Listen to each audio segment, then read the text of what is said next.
저는 오늘 영적 가치관이라는 주제로 하나님의 말씀을 나누도록 하겠습니다. 우리는 매일 수많은 선택과 결정을 하며 살아갑니다. 오늘 이 하루도 우리 앞에는 많은 선택과 결정의 시간이 놓여져 있을 것입니다.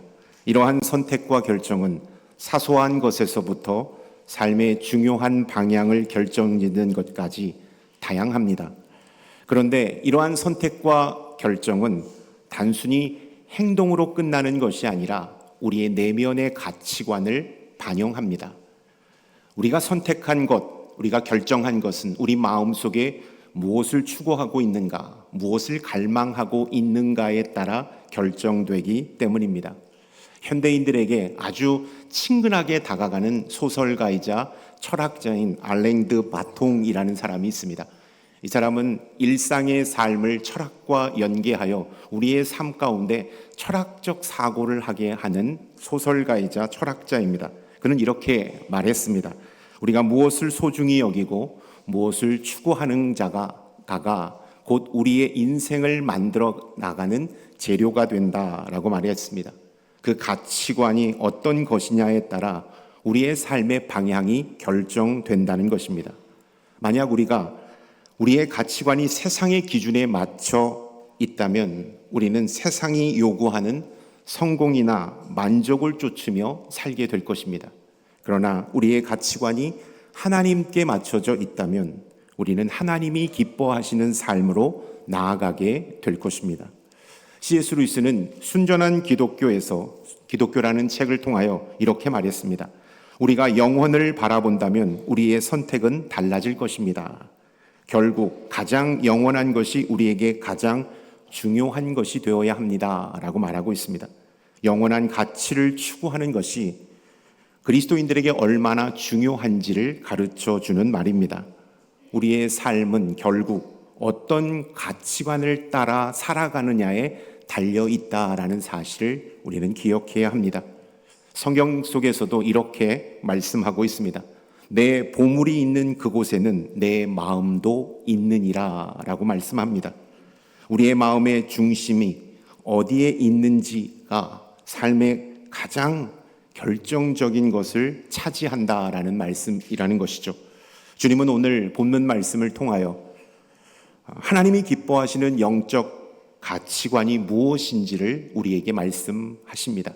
그리고 그 가치관을 우리의 마음의 중심에 둘 때 우리의 삶에 어떤 변화가 일어나는지를 말씀하고 있습니다. 요즘 우리는 가치관의 혼란의 시대를 살고 있습니다. 현대사회는 빠르게 변화하고 있기 때문입니다. 다양한 가치와 기준이 끊임없이 우리에게 제시되고 있기 때문입니다. 일례로 아직 가치관과 성 정체성이 확립되지 않은 청소년들에게 동성애와 음란한 성문화는 왜곡된 성의식을 갖게 합니다. 요즘 청소년들에게 꿈이 무엇냐고 물으면 이렇게 대답한다고 말합니다. 저는 건물주가 장래의 희망입니다. 가장 꿈과 비전을 세워가야 할 나이에 물질과 성공이 그들에게 삶의 가장 중요한 목표가 되어버렸다라는 것을 말해주고 있는 것입니다. 황금만능주의가 청소년들에게 해로운 가치관을 심어준 단적인 예라고 할 수 있겠습니다. 중년의 어른들도 가치관의 부재로 인해 삶의 어려움을 겪기는 매 한 가지입니다. 심지어 그리스도인들조차도 가치관의 부재로 인하여 큰 혼란과 방황을 겪고 있다라는 것입니다. 제가 아는 신실하신 집사님께서 몇 해 전에 35년 동안 봉직하시던 직장을 퇴직하신 후 우울증과 무기력이 찾아오셨습니다. 청춘을 다 바친 직장을 은퇴하신 후 아침에 눈을 뜨면 오늘 어디로 가고 무엇을 해야 할지 몰라 큰 어려움을 겪는다고 말씀하셨습니다. 충분히 공감이 되는 말씀이셨습니다. 저도 은퇴를 하면 그렇게 될 수 있겠구나라고 생각이 들 정도였으니까요. 비슷한 시기 이와 반대되는 말을 들은 적이 있습니다. 그전 교회에서 오랫동안 함께 동역하시다가 70세에 은퇴하신 한 목사님의 은퇴사를 들으면서 저는 은퇴에 대한 불안을 다시 한번 내려놓을 수가 있었습니다. 그 목사님은 이렇게 말씀하셨습니다. 이제 무거웠던 목사의 옷을 내려놓고 저는 자유롭게 하나님 말씀을 전하며 제자 양육을 하면서 인생을 살겠습니다. 목회자라는 직책은 저에게 참 부담스럽고 어려운 자리였지만 감사하고 영광스러운 자리이기도 했습니다. 라고 말씀하셨습니다. 그와 덧붙여서 은퇴가 영어로 리타이어이기 때문에 저는 타이어를 바꿔 끼고 새로운 인생을 달려나가겠습니다. 라고 말씀하셨습니다. 저는 목사님의 은퇴사를 들으면서 은퇴에 대한 막연한 두려움이 사라지는 그런 느낌을 받을 수 있었습니다. 우리가 한 직장에서 은퇴하였더라도 우리의 존재와 가치는 사라지지 않습니다. 우리의 가치는, 우리의 존재는 우리가 맡았던 직책이나 외적인 성취에 있지 않기 때문입니다. 하나님 안에서 본래부터 소중한 존재임에 우리의 존재 가치가 있다라는 사실입니다. 이러한 영적인 가치관이 없으면 우리는 직장을 은퇴하거나 사업이 실패하거나 건강이 안 좋을 때 개인의 정체성 상실로 인해 큰 절망과 우울에 사로잡히게 된다라는 것입니다. 그렇습니다. 영적 가치관이 없으면 우리의 몸이 아플 때, 경제적으로 어려울 때, 오래 다닌 직장에서 은퇴하였을 때, 죽음을 눈앞에 두고 있을 때 영적 혼란과 허무주의에 빠질 수 있습니다. 또 영적 가치관이 부재할 때 중요한 결정을 내리는 기준이 우리 안에 없기 때문에 우리는 타인의 의견에 휘둘릴 수 있습니다. 그리고 결정 장애에 빠질 수 있다라는 것입니다. 그러므로 우리 그리스도인들은 믿음을 가져야 합니다. 뿐만 아니라 영적 가치관을 확립해야 한다라는 사실을 우리가 꼭 기억했으면 좋겠습니다. 믿음은 우리로 하여금 하나님의 자녀가 되는 통로를 열어줍니다. 하나님과의 관계를 형성합니다. 하나님의 뜻을 이해하며 일상생활에서 하나님의 가르침을 따르는데 필수적인 역할을 믿음이 감당합니다. 그러나 영적인 가치관은 그 믿음을 실천하는 길잡이가 된다라는 사실을 우리는 기억해야 합니다. 예를 들어 모든 사람을 사랑하십시오라는 하나님의 말씀을 받았다면 그 말씀을 모든 사람을 존중하고 돕자라는 인생의 가치관, 영적인 가치관으로 세우게 된다라는 것입니다. 이렇게 될 때 믿음이 영적인 가치관으로 이어질 때 믿음이 행동으로 표현되고 삶의 자리에서 믿음이 실천으로 이어지게 된다라는 사실을 우리는 기억해야 하는 것입니다. 믿음이 있는데 영적인 가치관이 없을 때 일어나는 신앙생활의 형태가 다음과 같습니다. 믿음은 있는데 영적 가치관이 없으면 우리는 행위 중심의 신앙생활에 빠질 수가 있습니다.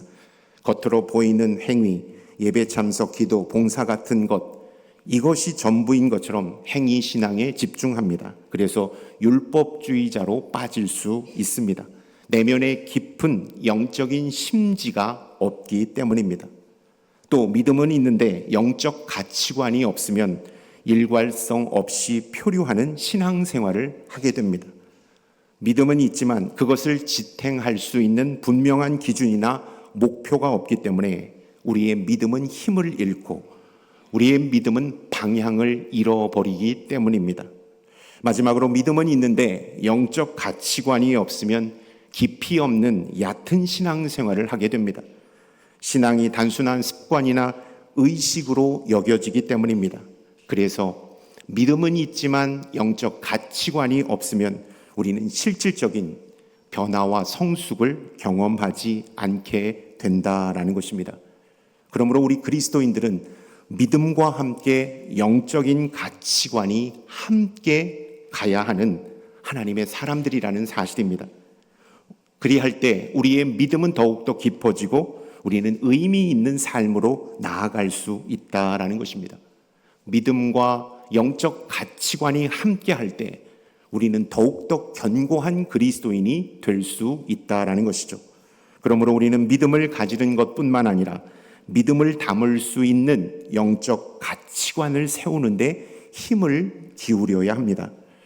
그러나 대부분의 사람들은 영적 가치관을 세우는 것보다 신앙의 겉모습을 꾸미고 가꾸는 데에 열심을 냅니다.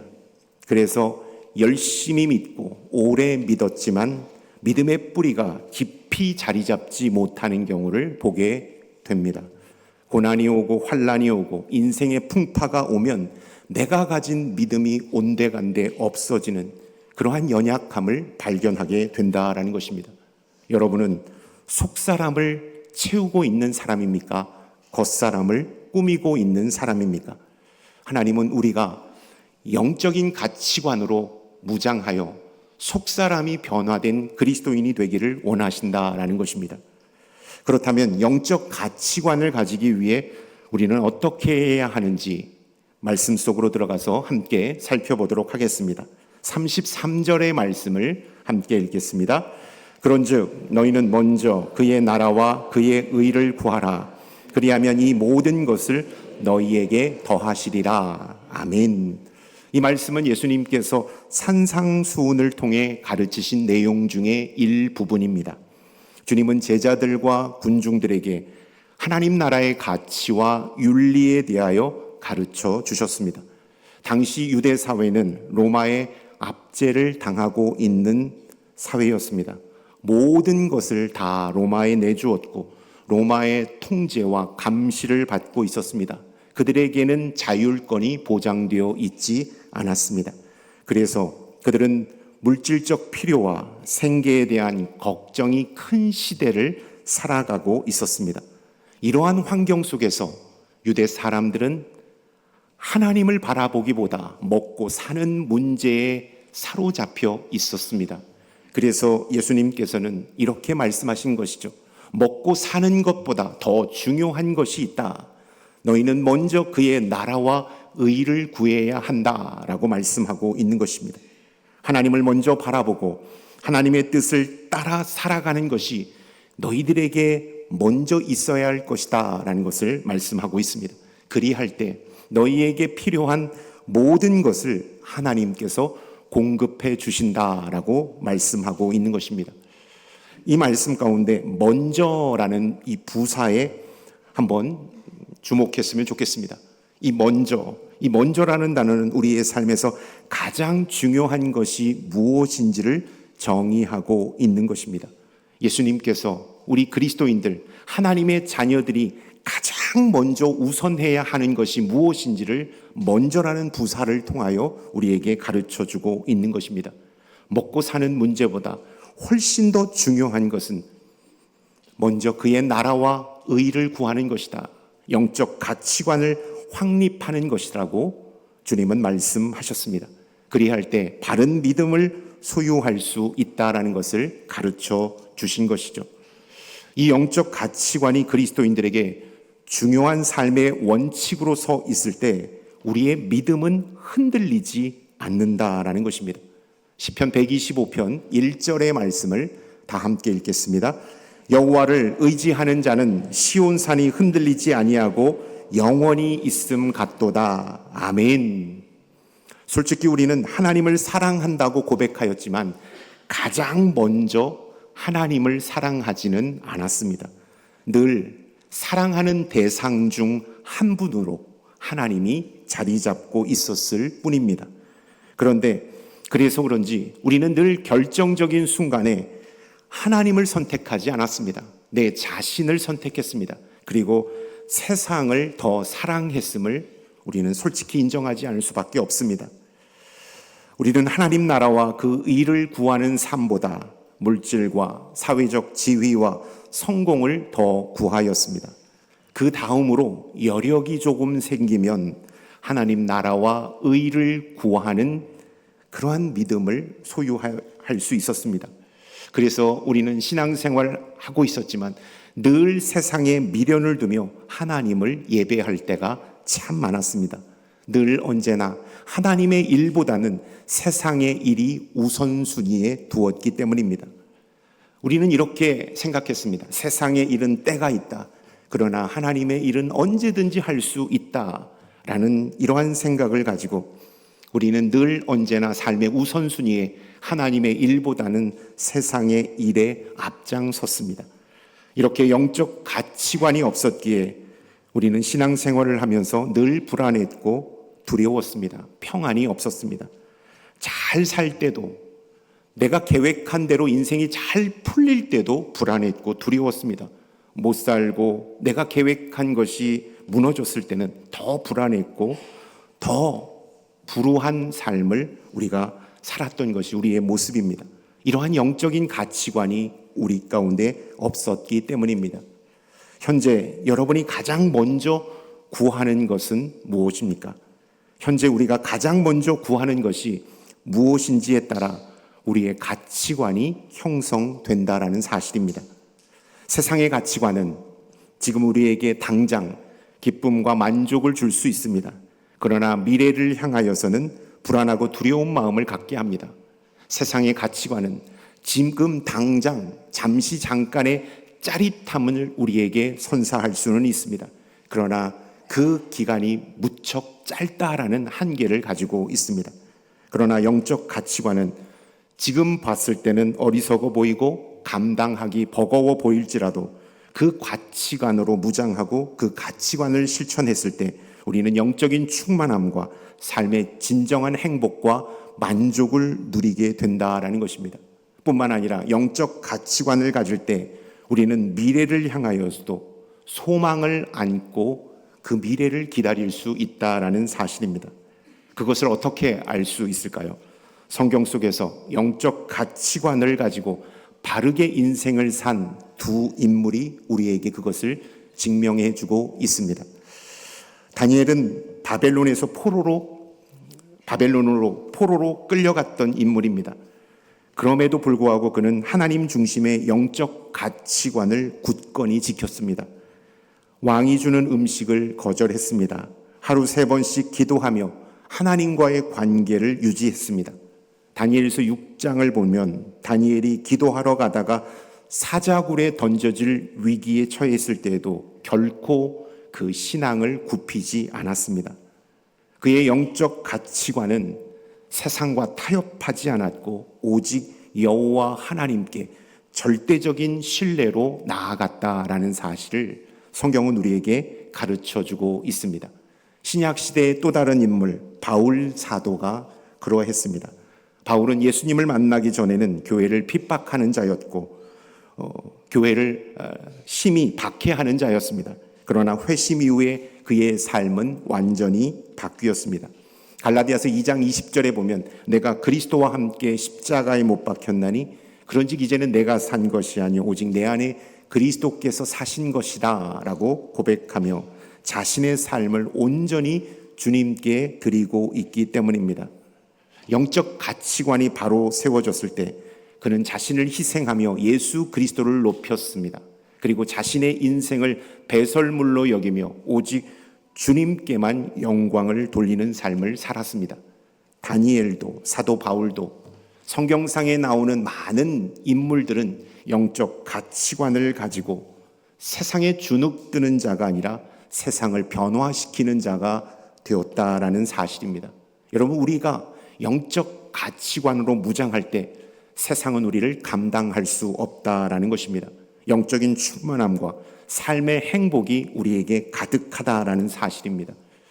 예배드리는 모든 우리 남산의 가족들 모두 믿음과 영적 가치관이 굳건히 세워지는 하나님의 사람들이 될 수 있기를 축원합니다. 아멘. 나침반이 우리가 가야 할 방향을 알려주는 것처럼 영적 가치관은 우리의 삶의 방향을 바로잡는 역할을 해줍니다. 오늘날처럼 혼란스럽고 불완전한 세상에서 영적 가치관은 중심을 잃지 않도록 우리를 도와줍니다. 길을 잃었을 때에도 다시 올바른 영적인 방향으로 갈 수 있도록 그 방향을 제시해 주는 것이 바로 영적 가치관이라는 사실입니다. 세상의 다양한 유혹과 도전 앞에서 나침판이 늘 언제나 북쪽을 향하여 가리키듯이 다양한 유혹과 도전 앞에서 영적 가치관은 늘 우리로 하여금 하나님의 진리를 향할 수 있도록 인도한다라는 사실입니다. 영적인 가치관을 굳건히 할 때 우리는 세상에 끌려가는 자가 아니라 세상을 끌고 가는 하나님의 사람이 된다라는 사실을 기억할 수 있기를 바랍니다. 아멘. 영적 가치관으로 살아갈 때 주님은 이 모든 것을 더하여 주신다라고 약속해 주셨습니다. 너희는 먼저 그의 나라와 그의 의를 구하라. 그리하면 이 모든 것을 너희에게 더하시리라 라고 약속해 주신 것입니다. 여기에서 주님께서 말씀하신 이 모든 것 안에는 물질적인 것뿐만 아니라 마음의 평화와 안전도 포함되고 있다라는 것입니다.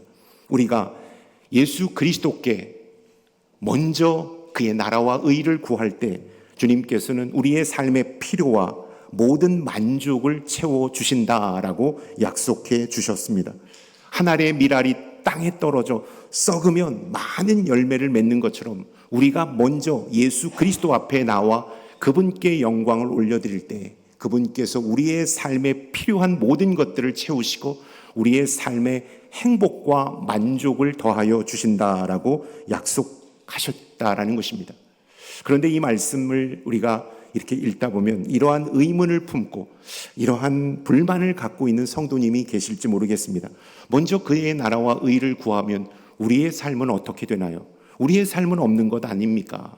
우리는 단지 로봇으로 전락하는 것 아닙니까? 라는 의구심을 갖는 성도님이 있을지 모르겠습니다.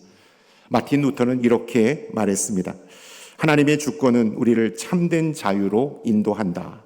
우리는 하나님의 뜻에 맡기고 그의 선하심을 신뢰할 때 참된 평안을 누릴 수 있다.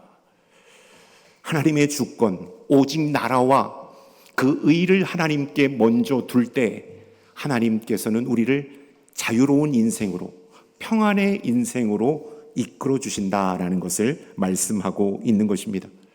이 세상은 너무나도 걱정이 많고 불안이 많고 두려움의 연속입니다.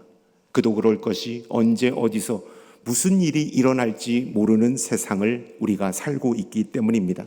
그래서 우리는 늘 불안하고 두렵고 염려가 가득한 인생을 살아갑니다.